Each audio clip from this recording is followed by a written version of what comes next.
Yotox anti-moustique mooy aar mag ak ndaw ci bépp matu-matu yoo am na booy piis ci rido yére ak moustiquaire ak booy diw ci yaram. Val d'Afrique moo leen di may seen journal de la santé.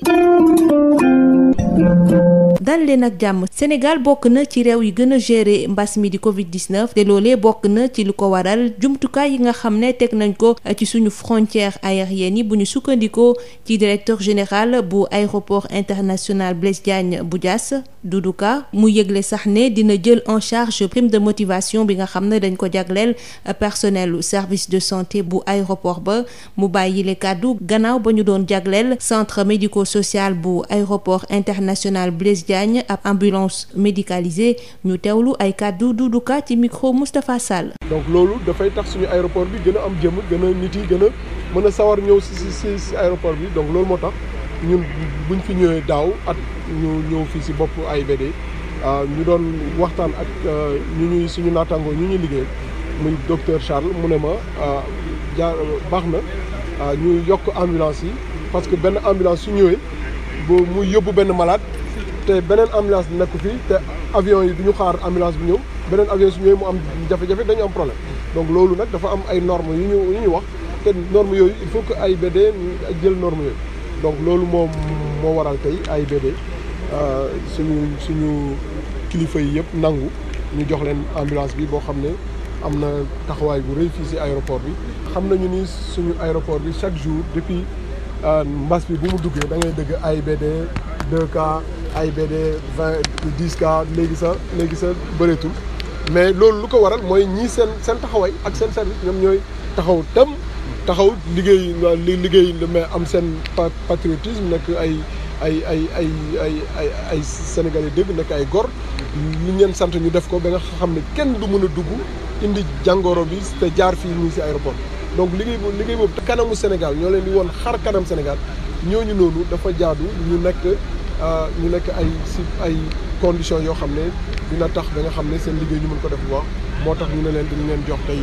prime boo xam ne dinañu benn ndàmpaay boo xam ne dina tax ñu gën a sawar si liggéey boobu gën ko continuer te gëm naa ni loolu sa su amuloon sax parce que amuloon ba léegi ñetti at ba pare taxaw nañu fi ñu taxaw donc loolu dañ leen di jox ndàmpaay rek pour ne leen jaajëf am ku ñu wax jaajëf rek day tax mu gën a sawar mu gën a dem jërëjëf wa salaam. Sénégal door na altine semaine nationale du rein muy ayu bés boo xam ne dañ ci bëgg yeete ci feebaru roño yi la koy indi ak nu ñu mën a def ba fàggandiku ci ren nag journée mondiale du rein nga xam ne àdduna wérgal këpp dina ko amal ëllëg fukki fan ci weeru mars thème biñ ci taamu mooy santé rénale pour tous mbokk déglukat yi fii la ñu yem ak yéen ñu yendoog jàmm.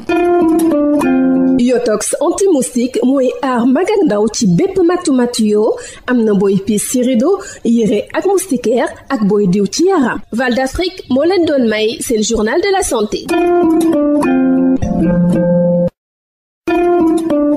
Yotox anti-moustique pour le corps, les vêtements, les rideaux et draps vous protège contre les moustiques chez l'adulte et l'enfant. Val d'Afrique vous offre votre journal de la santé. Bonjour à tous. Le Sénégal figure parmi les pays qui ont mieux géré la pandémie et cela a été possible grâce notamment aux dispositifs mis en place aux frontières aériennes. Selon le directeur général de l'aéroport international Blaise Diagne, Doudou Ka, il annonce à cet effet la prise en charge des primes de motivation pour le personnel du service de santé et se prononcer lors d'une cérémonie de réception d'une ambulance médicalisée offerte au centre médico-social de l'AIBD. Ces propos sont recueillis par Moustapha Sall. Nous avons vu que le contrôle sanitaire avait joué pleinement son rôle pendant cette pandémie qui continue toujours et que Dakar fait partie, l'aéroport de Blaise Diagne fait partie des aéroports infranchissables en matière de gestion de la pandémie jusqu'à l'achat de ce véhicule médicalisé qu'on vient de mettre aujourd'hui à disposition du service du centre de surveillance épidémiologique aux frontières aériennes qui joue un rôle important et qu'on continuera de renforcer, d'autant plus que le trafic est en train de revenir et les outils, les équipements, donc c'est le rôle également de l'AIBD qui est le représentant de l'État du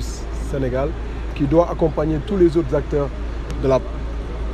plateforme. C'était une justice pour que le personnel du service qui a été remarqué, qui a été félicité, qui a été plébiscité partout dans le monde puisse recevoir des primes de motivation liées à l'éloignement du site de l'aéroport, à leurs conditions de travail, aux horaires de travail, aux sacrifices qui sont quotidiennement en tout cas consentis pour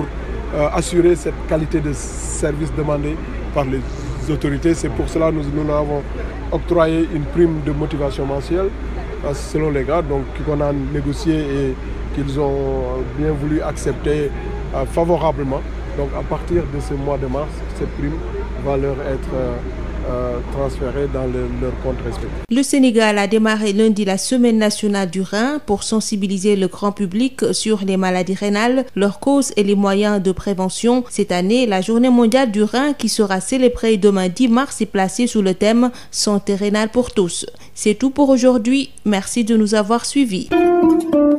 Yotox anti-moustique pour le corps, les vêtements, les rideaux et draps vous protège contre les moustiques chez l'adulte et l'enfant. Val d'Afrique vous a offert votre journal de la santé.